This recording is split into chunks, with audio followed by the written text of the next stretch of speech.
Pada edisi kedua sebelumnya telah dibahas mengenai definisi laporan keuangan, yaitu definisi laporan cash flow, laporan laba rugi, dan laporan neraca.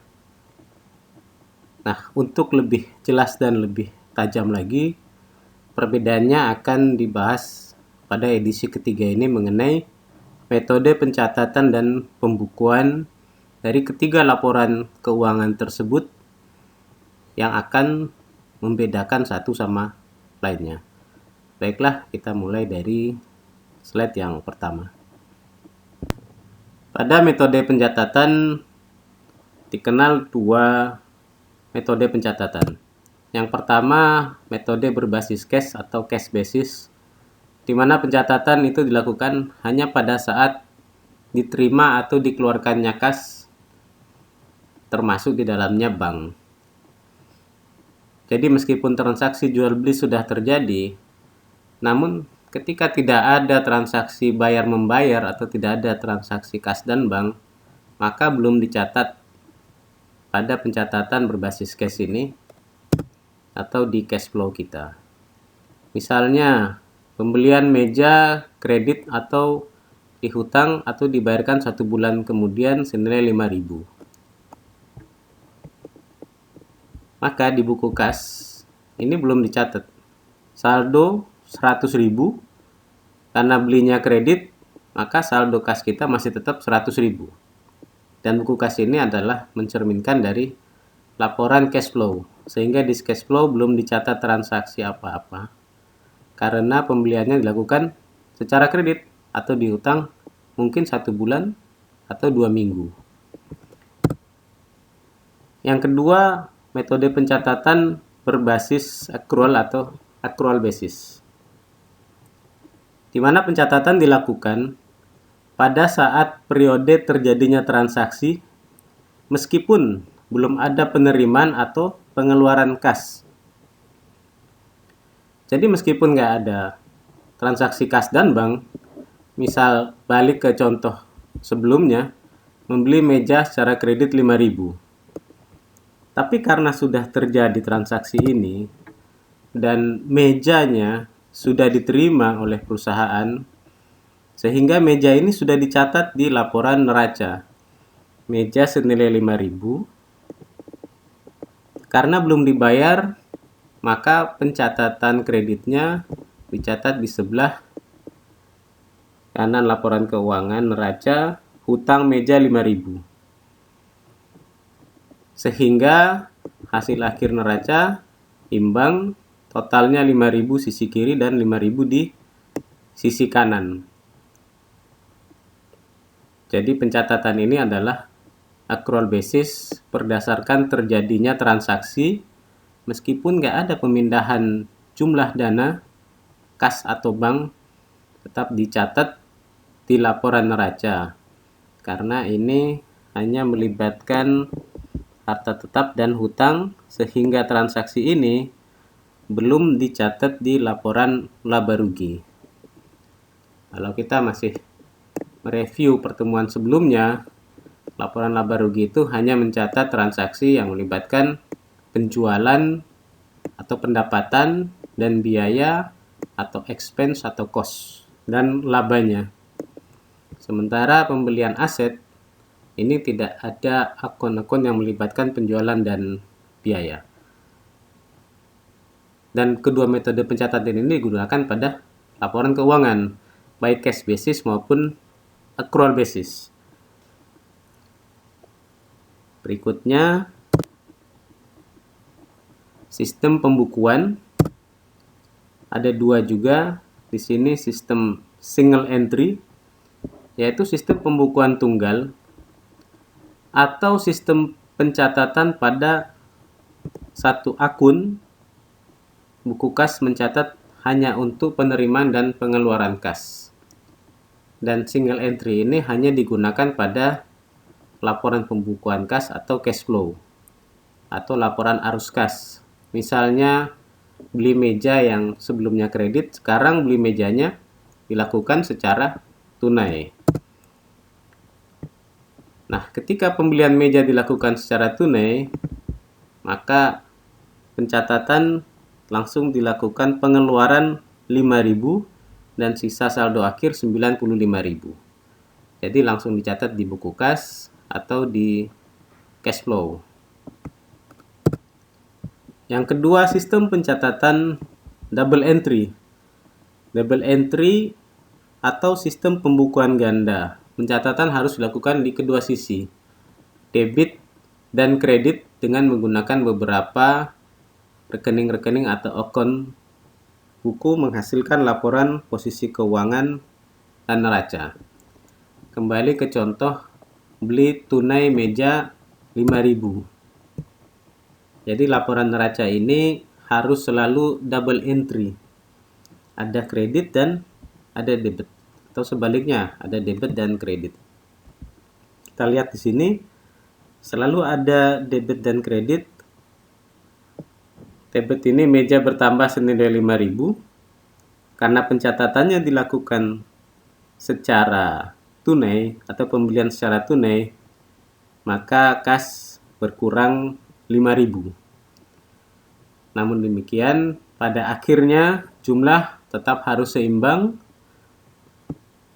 Kalau di sini untuk contohnya jumlahnya 0 dan utang modal juga 0. Jadi seimbang.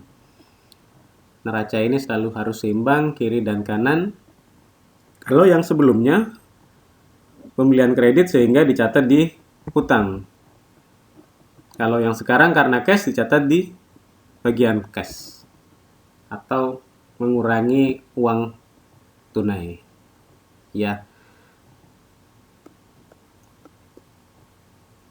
Oke, berikutnya kita menggabungkan antara pencatatan dan pembukuan. Karena masing-masing laporan keuangan ini mempunyai karakteristik yang berbeda-beda.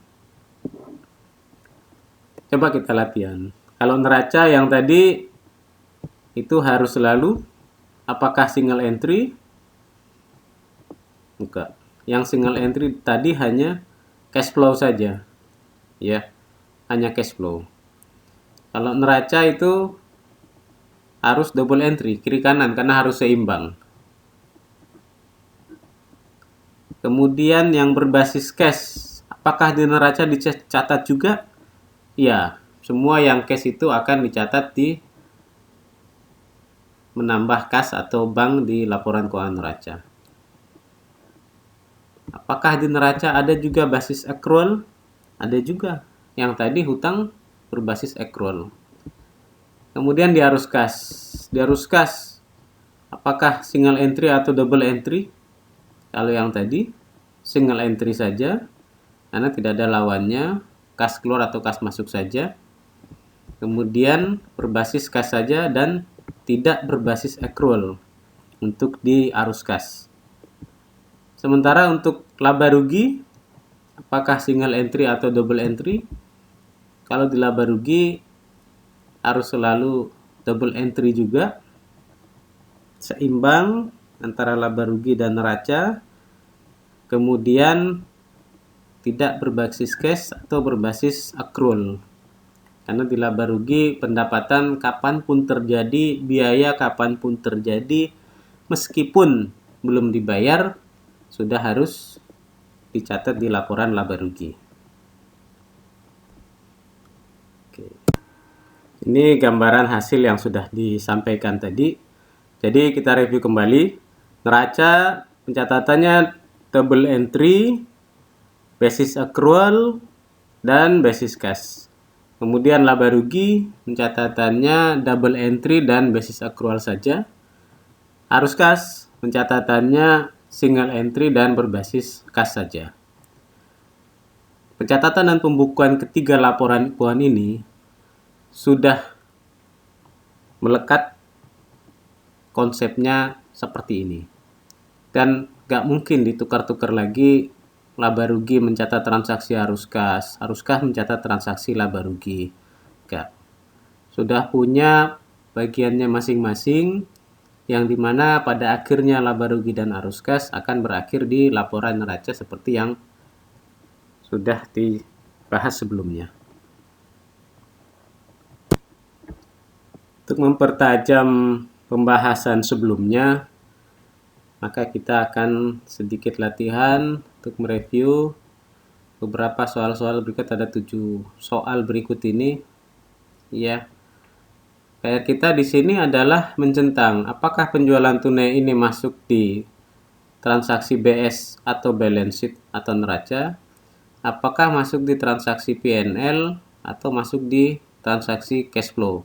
Tinggal dicentang apakah dicentang ketiga-tiganya atau salah satu atau dua saja yang dicentang. Jadi kita masuk pada latihan pengelompokan transaksi sebelum nanti masuk ke latihan penjurnalan. Istilah-istilah di kolom di atas sengaja kita sampaikan agar kita mulai terbiasa dengan istilah-istilah. BS ini adalah balance sheet atau neraca, PNL adalah profit and loss atau laba rugi, dan CF adalah laporan cash flow atau laporan arus kas. Nah, ada 7 soal di sini, penjualan tunai, kemudian yang kedua adalah penjualan kredit, yang ketiga adalah pembelian persediaan tunai. Ya, kalau persediaan ini belum menjadi biaya, tapi masih berupa aset atau harta perusahaan. Kemudian yang keempat, pemakaian persediaan. Nah, kalau pemakaian persediaan ini sudah masuk di kelompok biaya. Kalau bayar gaji, ini juga sudah masuk di kelompok biaya, bayar gaji 4.000. Kemudian ada peminjaman uang di bank. Kalau pinjam uang di bank ini belum dikategorikan sebagai biaya, tapi sebagai hutang. Kemudian bayar bunga pinjaman di bank ini karena sifatnya bunga sudah masuk kepada kategori biaya. Jadi tadi beberapa kata kunci yang bocoran yang kami sampaikan. Karena jelas untuk cash flow ini kita review kembali, CF atau cash flow hanyalah melibatkan penjualan yang bersifatnya tunai-tunai. Penjualan tunai atau pembelian tunai, pembayaran tunai, pembayaran juga pengeluaran uang tunai. Ini di cash flow. Kemudian di profit and loss atau laba rugi ini hanya melibatkan yang sifatnya pendapatan, penjualan, biaya, expenses, dan cost yang accrual. Kemudian di balance sheet ini itu bisa melibatkan keseluruhan, baik itu tunai, baik itu accrual, masuk semua di balance sheet. Nah, itu sekedar bocoran. Silahkan dikerjakan soal-soal ini, coba dicentang dulu. Untuk jawabannya akan kita bahas di edisi berikutnya. Demikian disampaikan edisi ketiga mengenai metode pembukuan dan pencatatan, sehingga diharapkan rekan-rekan lebih memahami perbedaan di antara ketiga laporan keuangan tersebut serta keterkaitannya antara satu dengan lainnya. Edisi ini juga ditutup dengan soal latihan, kiranya mohon agar dikerjakan terlebih dahulu untuk mempertajam pemahaman. Untuk jawabannya akan kami sampaikan di edisi berikutnya. Mohon agar di like, share, dan subscribe agar juga dapat bermanfaat bagi yang lainnya. Demikian disampaikan, terima kasih, sampai berjumpa di edisi berikutnya.